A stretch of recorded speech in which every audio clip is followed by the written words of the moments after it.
This is Pet Life Radio. Let's talk pets.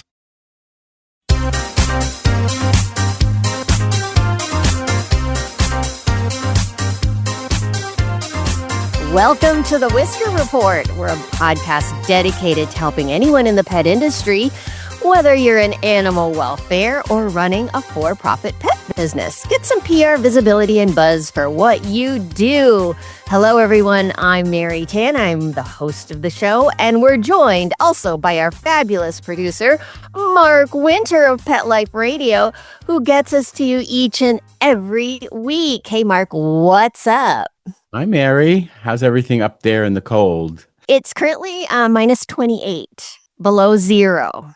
Oh. Very, very cold. So I know we were talking about this earlier, but in Minnesota, we're not getting any snow with this big snowmageddon. We're recording this like the third week of January.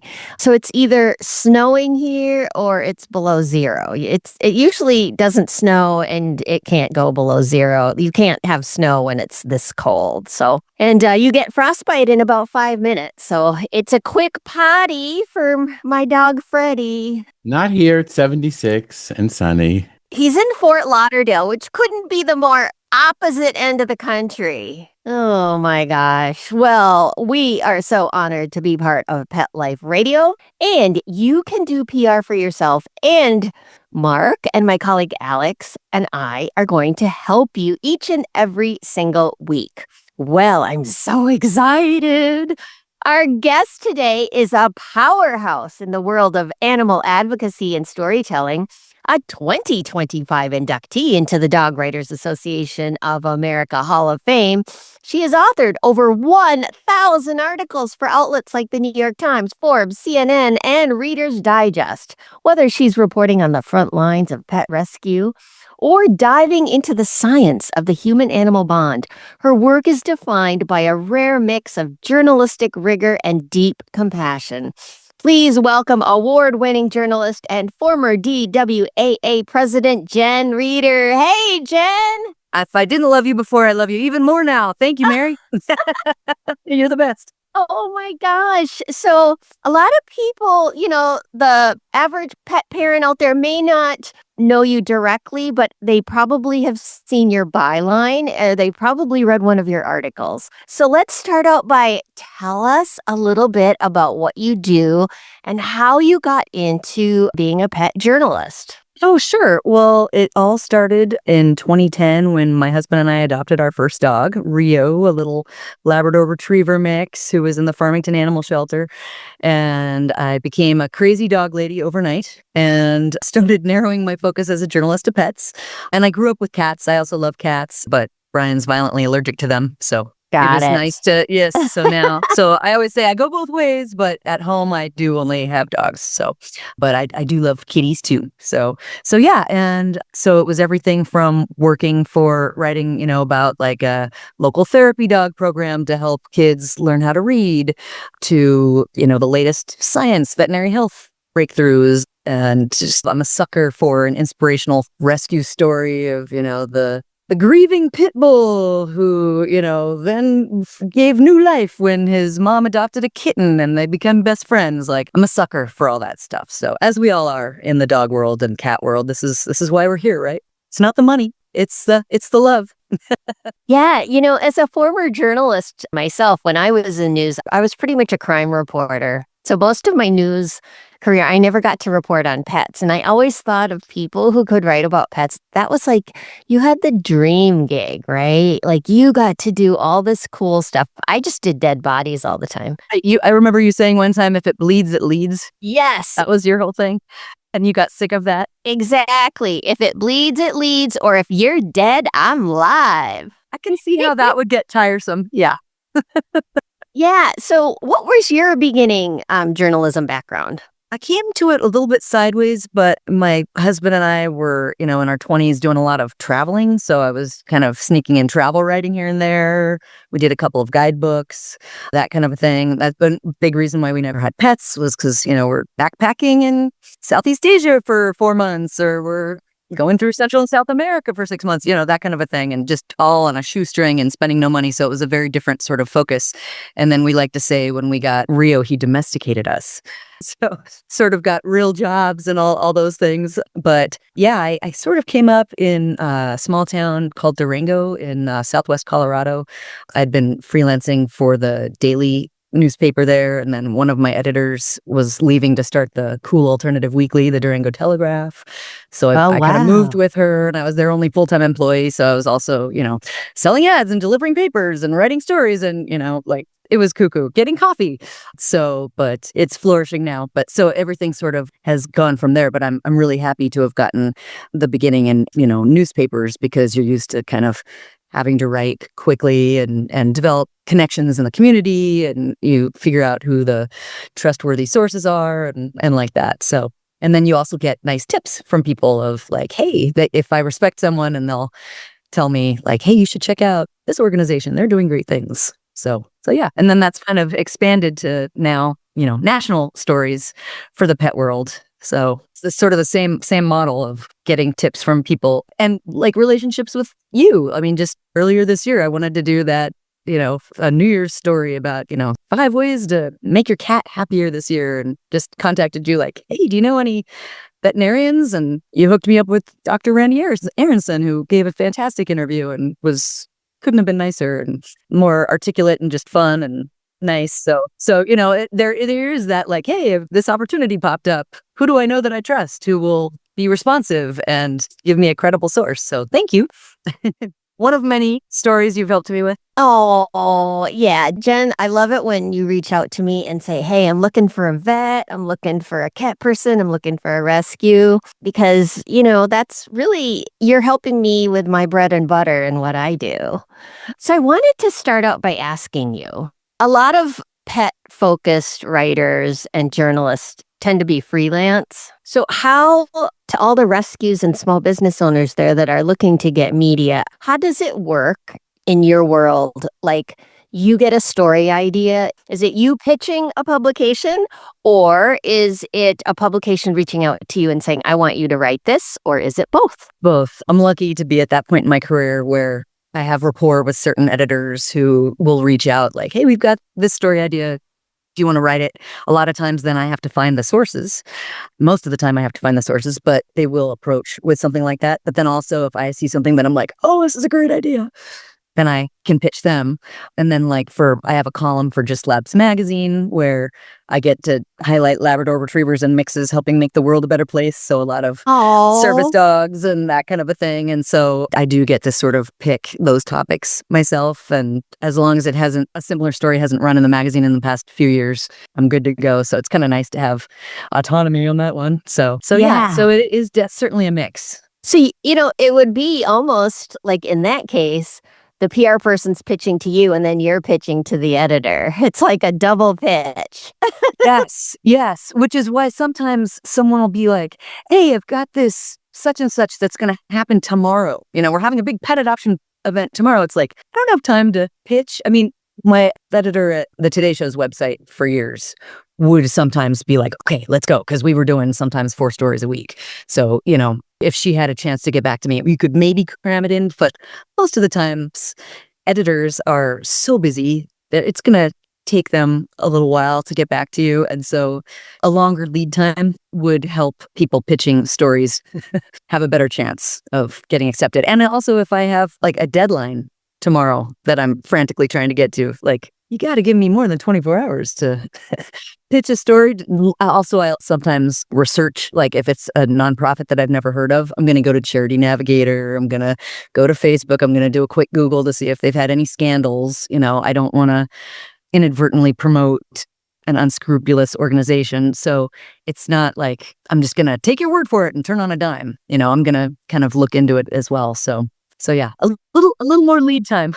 Although my brain would be going to scandal. I sometimes will get pitches from people who just have a bone to pick with someone at an organization, and I don't know. I'm not interested in going into some petty back and forth. I'm looking more for stories that are going to inform or inspire. That is so awesome. Yeah. Have you ever thought of looking into Substack? Something else to learn? I got no time. I've been in groups like the Society for Features Journalism has an active Substack group, and I joined it and then was totally inactive. And I know I should, and I should be smart about these things, but I'm sorry, that's a Slack group. See, this is me with the technology, Mary. I'm a dinosaur. No, you're not. Speaking of which, I was going to talk about this later in the podcast, but since you mentioned the word dinosaur, in terms of AI, how are you dealing with that? And people, AI is really stealing the content and the writing of journalists all over the world. I'm a little more worried for content marketers who are doing listicles and things like that. I feel like so far it's been taking more of their jobs. Most reputable news organizations, like I just last year became the pets contributor for Forbes.com. And during my application process, they kind of grilled me about like, what's your take on AI? And I was like, I'm 53 and I'm not learning a new technology. These robots aren't writing my stuff, So she's like, okay, we don't have to worry about you. You're in, But no, most reputable news are all, I want to say, reputable news organizations. You cannot write any content. You can maybe use it for research, transcribing like a recorded interview. I've heard some people are using it to help generate headlines, that kind of a thing. But no, I don't trust them. They're going to steal my stuff and train it and make it smarter and put me out of a job. I don't know. But I feel strongly that AI is never going to replace being able to interview a human being. And especially with a lot of, you're talking to people about really personal issues, and trying to almost, sometimes I feel like I'm a journalist therapist, if someone's gone through a trauma, therapy dogs for Sandy Hook or, those kind of things. Like people are sometimes talking about really personal, a handler with a disability. Like I want to be cool. And I think that that approach is not something that a machine is ever going to be able to replicate. And I think they're also not going to be able to organize thoughts in a way that can move a reader, I hope, as well as a human being could. So I'm more nervous just about the attacks on the media, quite frankly. I had been writing for a PBS site called Next Avenue, which was for readers over the age of 50. And when Congress rescinded all of the funding for NPR and PBS, they are folding. Everyone was laid off. They lost all their funding. It's based in the Twin Cities, actually. Your neck of the woods. Oh, yeah. Was. So I'm a little more nervous about budgets are being slashed as people put more money into podcast advertising or social media influencers. And, it's not just print media. Legacy media isn't the only game in town anymore. So I think, budgets have gone like this. And so newspapers are folding. There are so many things to be worried about, Mary. What a fun talk this is turning into. I'm so sorry. Doom and gloom. Yay, 2026. Yes. Well, that my editors and at several TV stations always used to say, fear and loathing, fear and loathing, fear and loathing. What do we have for, and then when I worked in Las Vegas, the theme was sex, drugs, and rock and roll has to be in every newscast. That one better. So I have a question. A lot of people are writing their own press releases right now, and they're using AI. Oh. So I am 100% positive you've probably received some that were generated by AI. Can you tell? I don't know. That's a good point. Yeah, I saw that some people are using them to write social media posts like, ew, come on now. Stand up for the human race. I don't know that I can. I like the ones that are not mass press releases, where someone will send me like, hey, I saw that you wrote about this recently, so I thought you might be interested in this, that shows they've done a little bit of human research into like who I am and what I do. If it's one of those mass press releases that goes out to a bunch of undisclosed recipients, yes, and not as prone to respond, whereas if it's a personalized thing, especially if it says, exclusive offer to you, I will respond. Even if it's a pass, that's gonna pique my interest. So yeah, that's interesting. I should be more paranoid. I have seen like sometimes on like Help a Reporter Out, Harrow. Yes. Or Quoted, places where you can put out requests for experts and try to get them very quickly. There's something where you can click like filter out AI responses, which I love. I always click that. Really? Yeah. I don't want those AI responses. So. Wow. I did not know that. Yeah. Yeah. Wow. So, that's true. That's true. So that's something for your listeners. Like, you'll be filtered out if you respond with AI to a reporter request. And you just dealt into something else. When I was a reporter for many years, I hated press releases. A lot of times, especially if it was from a for-profit company pitching a new product.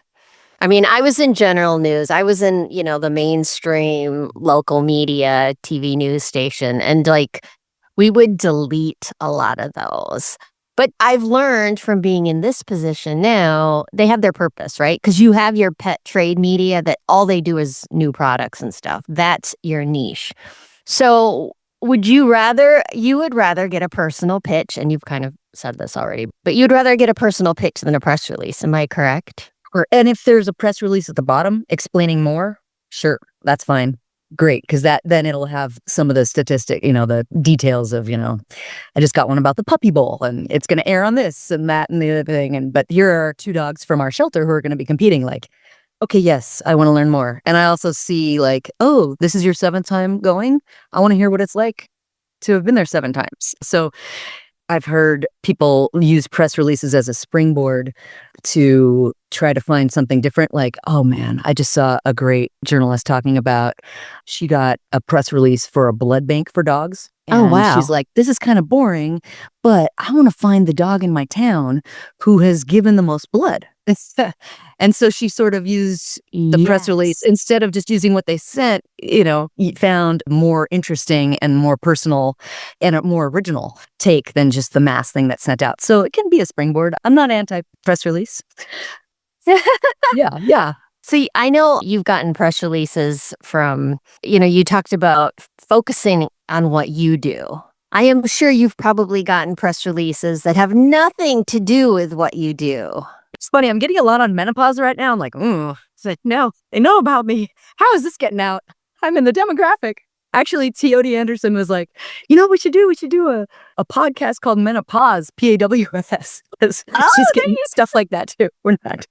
But anyways, but no, and then I'll just write back, this sounds interesting, but I write about pets, so this is not a good fit for me, And then sometimes people will be like, oh, that's cool. I also represent this pet company brand or something. And then it's like, okay, cool. I got one the other day that was like, didn't mention the source's name or if they were plugging a product.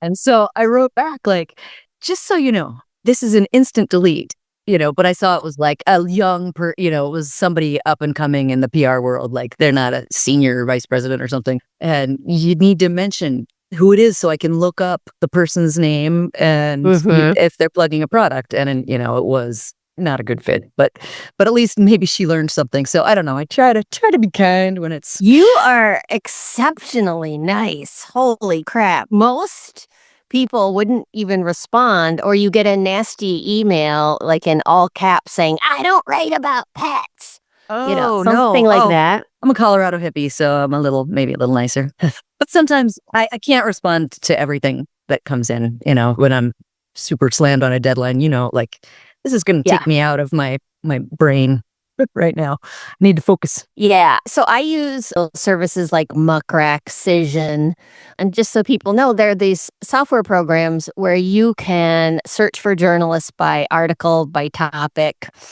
I looked you up and I could see the last, 20, 30 articles you wrote. So you can get a clear idea of how they write, what they like. And so it's a great way. And it's also, they have an email service where they can personalize it for you. Well, interesting. I haven't, Muckrack just does that automatically somehow. They've been like, hey, do you want to get a professional? I don't know. There's some upgrade that you can do. And I haven't done that. I forget why. And I think it was somebody in the American Society of Journalists and Authors board was like, no, if you do that, then you have to keep it up. I don't know. There was some downside to maintaining it myself. So and it's kind of fun. It'll be like, oh, that article got picked up by a station and for an NBC station in Philadelphia. Cool. Or, oh, MSN ran that. Excellent. Yeah. So I would suggest those software programs depend on how big your agency is. So, it can go anywhere from $5,000 to $35,000, a year. Oh, wow. It's pretty high, but there's 7 or 8 of them. And they also can, Like, not only does it pick you and what you do and all the publications you've written and all your articles, but your social media comes up on a stream. So we're Okay. spying on you, Jen. I like it. Okay, fair enough. I'm glad I'm clean. Years ago, people will say to me, like, I love that you just don't wade into politics on your social media. And it's because years ago at a journalism conference, the editor for Modern Love at New York Times was like, it's harder to get into modern love than Harvard, statistically. But, we get over tens of thousands of submissions. But the first thing we do when we find an essay that we maybe want to publish is we go to the social media site of the writers and everyone in the room with. But yeah, like, you're supposed to be non-biased and present that front. So keep your personal views personal, kind of a deal. Yes. So, Well, I sort of feel that is, you're a very traditional journalist, because the journalists I'm seeing today, I mean, it's so hard to find non-biased news organizations anymore. Like, if you're conservative, you're watching Fox News. If you're liberal, you're watching MS Now or CNN. But the problem is that there's nothing in the middle that truly says both sides. Now, I have found, much to my shock, the Wall Street Journal does a good job of covering both sides. And their headlines are never, it's always like, blah, blah, blah says this. I've noticed that their headlines try not to be inflammatory. I like non-inflammatory. Yeah, that's good. And I think the Associated Press and Reuters and, BBC News, there's certainly, I'm going to go to CNN. I think that there are New York Times. I feel like people are working really hard to tell the truth. That's one of the problems right now. This could really devolve, but I'm not a publicist. I'm a journalist. Right. I'm trying, the whole thing is to find the truth and share it with the masses, basically. And when I've had so many people, even my mother-in-law was like, well, are you sure that you're quoting people correctly? I'm like, I record the conversations and I have transcripts of the interviews, but she knows me. She knows anyways. You're a very credible person. Thank you. I like to think so. We are on separate sides of the aisle, though, so maybe that could be something. But anyhow, I think when there's such an erosion of trust with all of the fake news and misinformation that's being spread by social media, that's why I really look for credible sources. If you're a veterinarian or a researcher at a university who's done a study, awesome. If you are, a lawnmower company who just did a survey of 1,000 people and you're trying to tell me that this is like really important data, like, I'm sorry, this is not to the level that I'm looking for. And that actually happened recently. So yeah, or I had someone who was a publicist for a vaccine company offer me a veterinarian who works for the vaccine company, wanting me to talk about the importance of one of the shots. And it's like, I did write back to him too, like, you have to understand, no editor is going to think, and no reader is also going to believe that, oh, you should get your vaccine because this guy who works for the vaccine company says so. Yeah, exactly. Like, if it's an independent veterinarian or a veterinarian at a university talking about vaccines all day, every day, sure. But anyhow, I think there's just this, you can't outfox the fox. What are you trying to pull a fast one on me for? That's true. Well, we have to take a quick break because we got to try to raise money for this show so we can continue podcasting. Oh, yeah. If you're ever interested in advertising on just a shameless plug here on the Whisker Report, just reach out to me or Mark. But we're going to be back in just a little bit, and we're going to get the down and dirty on PR and reporters with Jen coming up.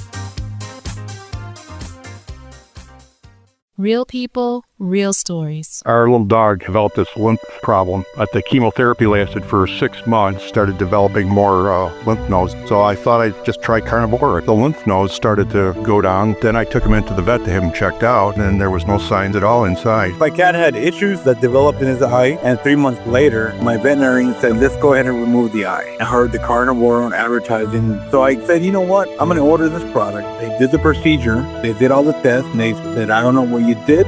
This product saved his eye. I've got a Labrador who could hardly lift herself up off the floor. The treatment was chemotherapy. That's when I said, this could be the ticket. About 3 weeks, you could tell she was very alert. She was going on a 5-mile walk. She is just like prime again. Call 866-836-8735. That's 866-836-8735. Or visit carnivore.com. That's carnivora.com. Use promo code PETLIFE at checkout for 15% off your order at carnivora.com. Let's Talk Pets on PetLifeRadio.com.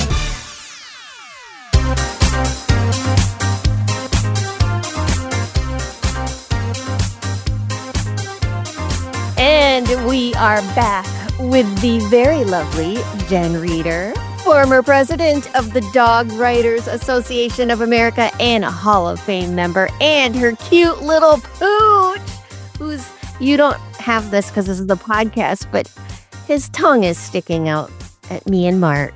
But we love dogs, but we love cats too. So Jen, we want the down and dirty. What annoys you about PR people? Ooh, I mean, it's amazing how many people call me Jan, first of all, when my email is literally jen@jenreader.com. People also be like, hey, Jan. That's okay, though. That's okay. That's going to happen. But that happens strangely enough. I don't like when people offer to send me stuff because I'm not writing product reviews for one thing, but also you're not supposed to bribe a journalist. Our rule of thumb is you can't accept anything more than the value of a cup of coffee. And I know that that's gotten very confusing. There's a lot of influencers and people who that's exactly what you want to do, but that's a line that I can't cross. I don't like when publicists are like, here's an influencer and you can ask them these 10 questions. No, I get to pick my questions, Yeah. I've had people email me like, this dog is on death row, and if you don't write a story about him, he's going to be euthanized.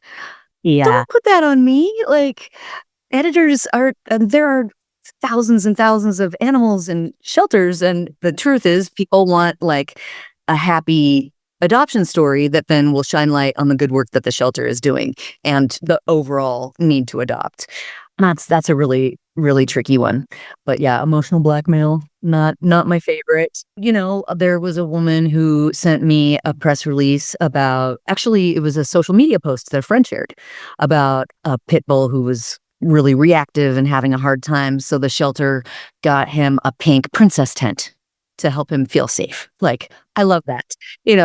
Take a creative solution to trying to help an animal feel better. Yes, I'll do that. But it wasn't like, this dog's going to be killed if you don't write a story. So anyhow, that might just be me. But what else? Hey, what about phone calls? Do you ever get phone calls?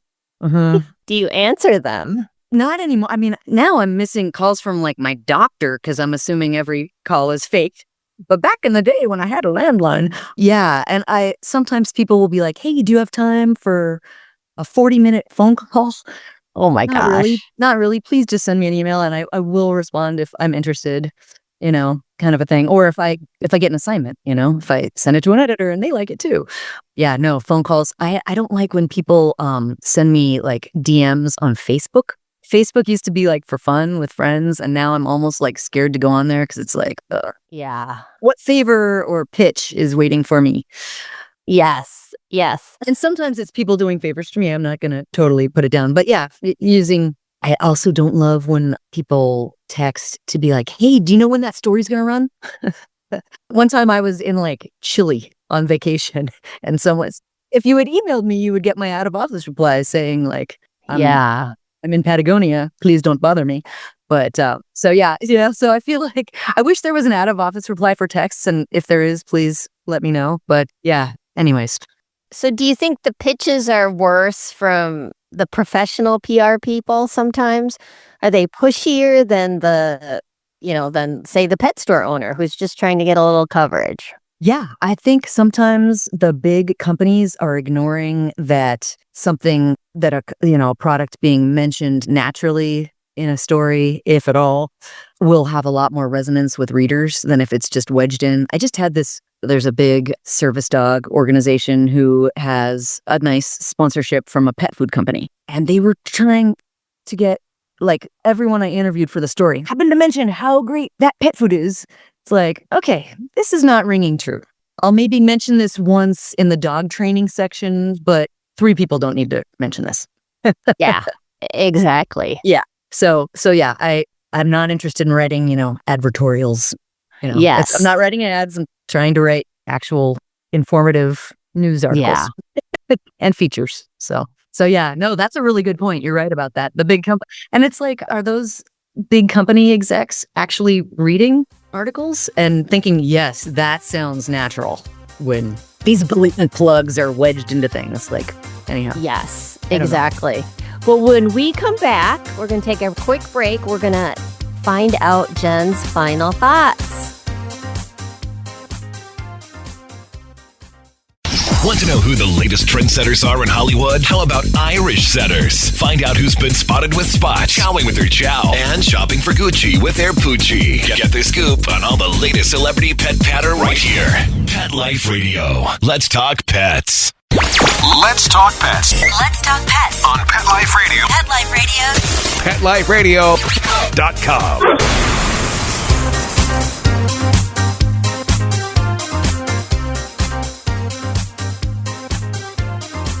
And we're back with Jen Reeder, our wonderful journalist who is on the show today to talk about everything dealing with PR people. So Jen, you hit on something before about advertorials. And I feel like more and more, especially pet magazines, are going towards advertorials than having actual news content, if you know what I mean. Like, there's one magazine that is solely advertorials. We'll talk after. I want to find out who that is so I can avoid them. Yeah. And, it's all written. If you read it, it comes across as a pet parent magazine. But if you read it, everything is pitching whoever paid for that. Yes. Yeah. So I'm just wondering, it's like, the traditional magazines and the traditional, print has just drastically changed. And so how are you pivoting to all of that? Wow. A lot of people who I know are doing like a mix of journalism and content marketing, which I think advertorials would fall under the content marketing, where a brand is hiring you to write about a topic instead of a publication is hiring you to write independently about something. I am one of the idiots who is trying to cling to my integrity and my love of my job. So I have stupidly not done that. Every time there's like a 6-figure freelancing webinar, they're like, and don't just do journalism if you want to make 6 figures. I'm like, that stupid labor of love.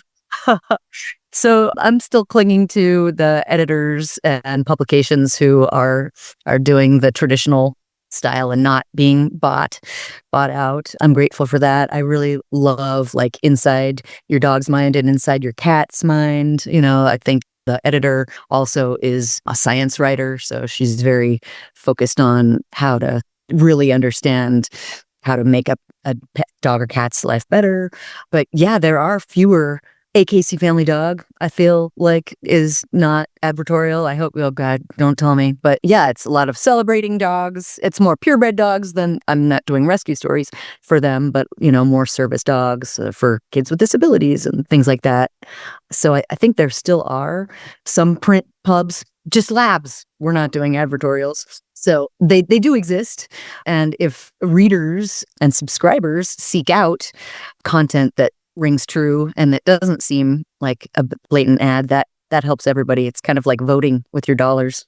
Exactly. And it's pretty obvious. You can see all the listicles and the headlines, So, well, anyways, I want to thank you for coming on the show. Your information was so valuable. You're the best, Mary. Thank you. Oh, thank you, Jen. Well, that's a wrap for this episode of the Whisker Report. We're so excited to be doing this for all of you out there who are just working so hard every day trying to make life better for animals. If you have a question you'd like us to answer, reach out to us on Instagram or Facebook under Whisker Media, and we'll try to answer it in a future episode. So, as we always say, bark loud and purr smart. See you later. Let's Talk Pets every week on demand, only on PetLifeRadio.com.